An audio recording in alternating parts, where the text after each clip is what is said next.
अस्सलाम वालेकुम dear students. हमने पिछले अपने लेक्चर में पढ़ा था कि नौबादियाती निज़ाम का बेसिकली मफ़हूम और इसके मकासद क्या थे। अब हम कुछ हिस्टोरिकल फैक्ट्स की बात करेंगे, यानी कुछ तारीख़ी हक़ाइक़ की बात करेंगे कि नौबादियाती निज़ाम बर्रे सग़ीर में किस तरह से कायम हुआ। तो ये उसके सारे के सारे पॉइंट्स लिखे गए हैं, जिसमें आपने पहले बताना है कि वास्को डे गामा जो एक पुर्तगाली जहाज़रान था, वो किस तरह से यहाँ पे पहुँचा और किन सोर्सेज़ के थ्रू यहाँ पे आके उसने यहाँ के मकामी हुक्मरानों से वो मिला और यहाँ पे आके इंफॉर्मेशन इकट्ठी की और फिर ये इंफॉर्मेशन जो थी वो दीगर अक़वाम तक किस तरह से उसने पहुँचाई। और दीगर अक़वाम की भी फिर यहाँ पे आमद शुरू हुई, जिनमें पुर्तगाली, इसके अलावा फ़्रांसीसी, वलंदेज़ी, हिस्पानवी, फ़्रांसीसी, ये सब लोग शामिल थे और इसके अलावा फिर अंग्रेज़ शामिल थे। अब हालात यहाँ पे क्या थे कि मकामी हुक्मरान जो थे उनमें आपस में नफाक था, आपस में बहुत ज़्यादा लड़ाई झगड़े थे, क्योंकि बर्रे सग़ीर जो था वो छोटी छोटी इकाइयों में बटा हुआ था, जिसमें आप कह सकते हैं कि छोटे छोटे ऐसे इलाकों में, ऐसे खुद मुख्तार इलाकों में बटा हुआ था, जहाँ पे तमाम मकामी हुक्मरान जो थे वो अपनी अपनी मनमानी करते थे, जिसके बायस मरकज़ जो था वो बहुत कमज़ोर हो चुका हुआ था। और यही वो चीज़ थी जो अंग्रेज़ों के यहाँ पे कब्ज़े की सबसे बड़ी वजह बनी। अब 18वीं और 19वीं सदी में आके कुछ जगहों पे आके मुखालफत का सामना भी करना पड़ा अंग्रेज़ों को, लेकिन अंग्रेज़ यहाँ पे किस तरीके से आए कि अंग्रेज़ एक ताजर के रूप में यहाँ पे आए थे, तिजारत करने की गर्ज से। लेकिन तिजारती गर्ज से आने के बाद जब उन्होंने देखा कि ये इलाका जो है वो इनके लिए एक सोने की चिड़िया जैसा है, यानी यहाँ से ये बहुत बेशुमार, जिस तरह से हमने इससे पहले मकामी वसाइल का ज़िक्र किया था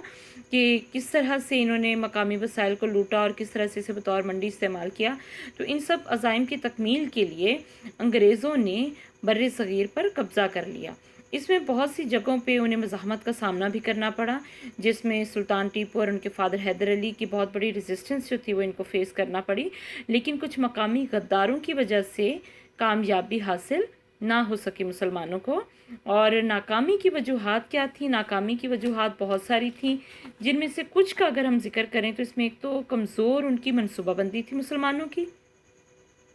उसमें डिसिप्लिन की कमी थी, यानी तंजीम बिल्कुल नहीं थी, और उनके पास अवेलेबल सोर्सेज भी नहीं थे, जिसके बायस अंग्रेज़ बहुत ही आसानी से इतने बड़े इलाके पर काबिज़ होते चले गए। अब हम बात करेंगे ईस्ट इंडिया कंपनी की। ये वही कंपनी थी जो बर्रे सग़ीर में तिजारती कंपनी के नाम से जानी जाती थी और तिजारत की गर्ज से आई थी, लेकिन इसकी आड़ में बरतानवी हुकूमत ने यहाँ पर कब्ज़ा कर लिया। अब चूँकि यहाँ पे कब्ज़ा मुकम्मल तौर पर हो चुका था, इसलिए 1858 में ईस्ट इंडिया कंपनी का ख़ात्मा कर दिया गया और यूँ बरतानवी होल्ड जो था वो यहाँ पे कायम हो गया। इसके बाद लास्ट पॉइंट है इसका कि नौबादियाती राज का ख़ात्मा, यानी नौबादियाती राज फिर ख़त्म कब हुआ? ये जब कानून आज़ादी हिंद मंजूर हुआ, तो उसके बाद 14 अगस्त और 15 अगस्त को 1947 में पाकिस्तान और भारत के क़याम के साथ ही इस नौबादियाती निज़ाम का ख़ात्मा हो गया। इसके साथ हम अगर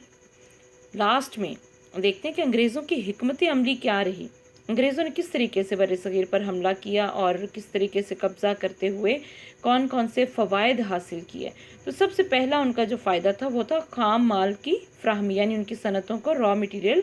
प्रोवाइड होने लग गया था। नंबर 2, बरतानिया जो था वो अपने आप को एक बहुत बड़ी इकोनॉमिक पावर के तौर पे दुनिया को दिखाना चाहता था, अपनी पावर शो करना चाहता था। नंबर 3, बतौर मंडी इस्तेमाल, जैसे आपको पहले भी जिक्र किया है कि इंडस्ट्रियल डेवलपमेंट बहुत स्पीड के साथ हो रही थी, तो इस वजह से यहाँ अपनी मुल्क में बनाई जाने वाली प्रोडक्ट्स जो थी उनको लाकर सेल करने के लिए एक बहुत बड़ी मार्केट के तौर पर भी इस्तेमाल किया गया। नंबर 4 पर है बड़ी फ़ौजी ताकत, यानी अपने आप को एक बहुत बड़े एरिया पर काबिज़ होने की वजह से और एक बहुत बड़ी आर्मी रखने की वजह से बरतानिया जो था अपने आप को एक बड़ी फ़ौजी ताकत मनवाना चाहता था दीगर अपनी यूरोपी और मगरबी अक़वाम के साथ। नेक्स्ट अगर आप देखें तो इक़्तिदार को तूल, ये पॉइंट बहुत ही अहम है, क्योंकि इस पॉइंट में यहाँ पे हमें वो फार्मूला समझ में आता है जो बरतानवी हुकूमत ने इम्प्लीमेंट किया था बर्रे सग़ीर में,